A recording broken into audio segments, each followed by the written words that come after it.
გომარდულში სათხილამურო სეზონი გაიხსნა და პირველი შეჯიბრიც გაიმართა. ასპარეზობაში ხულოსა და შუახევის სასპორტო სკოლების 48 მეთხილამურე მონაწილეობდა. პირველი ადგილის მფლობელს თასი აჭარის მთავრობის თავმჯდომარემ გადასცა. სოფელ გომარდულში ყოფნისას არჩილ ხაბაძე მოსახლეობასაც შეხვდა და არსებულ პრობლემებზე ესაუბრა.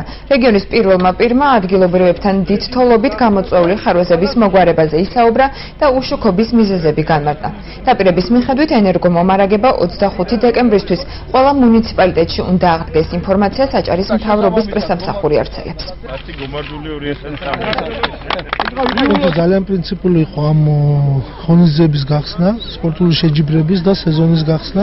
ვფიქრობ, ბოლო წლებში უკვე პოპულარული გახდა გომარდული და ბათუმელებს, სტუმრებს ყველას მოუწოდებთ, რომ ამობრძანდნენ დაისვენენ, შესანიშნავი გარემოა, შესანიშნავი ვითარებაა. ამ ეტაპისთვის ნაწილობრივ ჩართულია შუახევის რაიონი, მაგრამ გრაფიკით მიეწოდება შეჯერებით ელექტროენერგია 24-25 დეკემბერს უნდა აღვადგინოთ.